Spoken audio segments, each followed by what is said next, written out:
اردو ہے میرا نام میں خسرو کی پہیلی، اردو ہے میرا نام میں خسرو کی پہیلی، میں میر کی ہمراز ہوں غالب کی سہیلی۔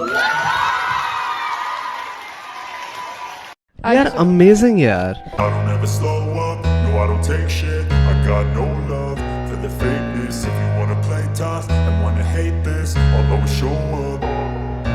I don't ever slow up, no I don't take shit. I got no love for the fakeness. If you wanna play tough and wanna hate this, I'll always show up and make a statement. I don't ever slow up, no I don't take shit. I got no love for the fakeness. If you wanna play tough and wanna hate this, I'll always show up and make a statement. Everything I do so instinctive and so passionate.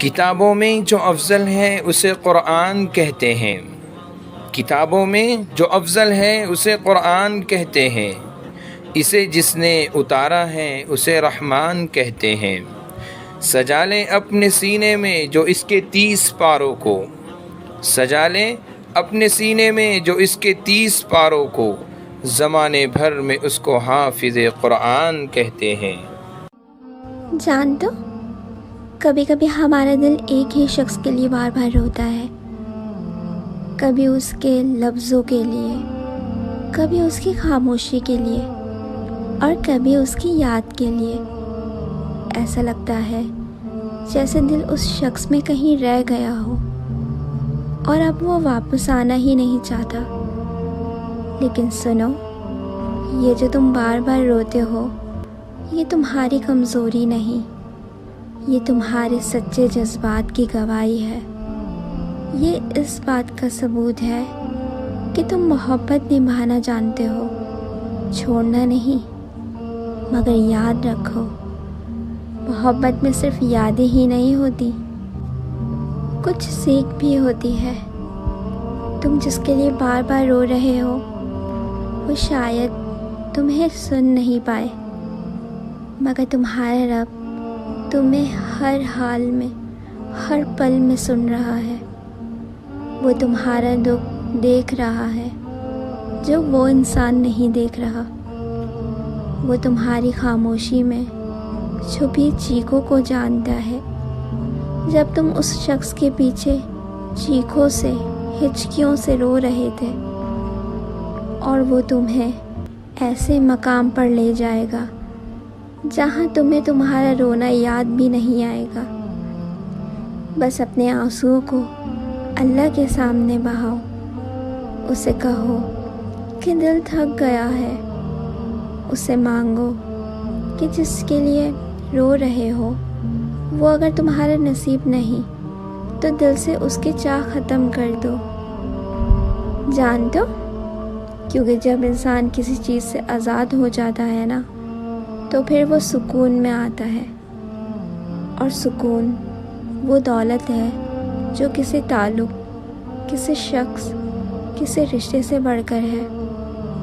تمہیں کسی ایک انسان کی خوشی سے باندھے رہنے کی ضرورت نہیں، تمہیں اس رب کی طرف پلٹنے کی ضرورت ہے جو تمہیں اس شخص سے زیادہ چاہتا ہے۔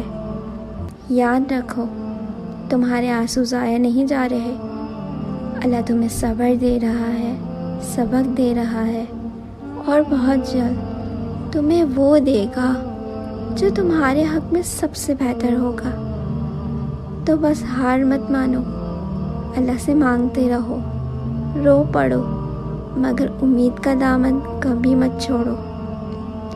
اور یاد رکھنا، تم جس کے لیے رو رہے ہو وہ تمہاری تقدیر کا فیصلہ نہیں کرتا، تمہاری تقدیر کا فیصلہ صرف وہ رب کرتا ہے جو تمہارے دل کے حال سے واقف ہے۔ اگر اس نے کسی کو تمہاری زندگی سے نکالا ہے تو یقیناً اس میں بھی کوئی بہتری ہے۔ کبھی کبھی ہم جس چیز کو کھونا سمجھتے ہیں وہی دراصل اللہ کی طرف سے بچایا جانا ہوتا ہے، لیکن ہم نہیں سمجھتے۔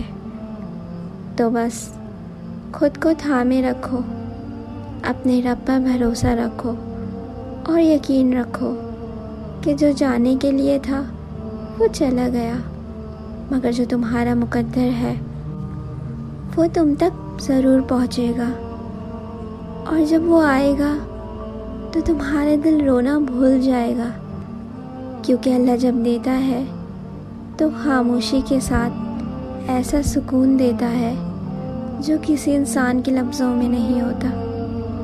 بس آپ صبر کرو۔ اگر آپ کو میری بات سمجھ آئے تو اس پر ضرور عمل کریے گا اور کامنٹ سیکشن میں ضرور بتائیے گا۔ دعاؤں میں یاد رکھیے گا۔ اللہ آپ سے بہت محبت کرتا ہے۔ جزاک اللہ۔ میں نے خدا سے کہا میں تمہیں جاننے سے پہلے نہیں مرنا چاہتا۔ خدا نے جواب دیا جو مجھے جان گیا وہ کبھی نہیں مرتا۔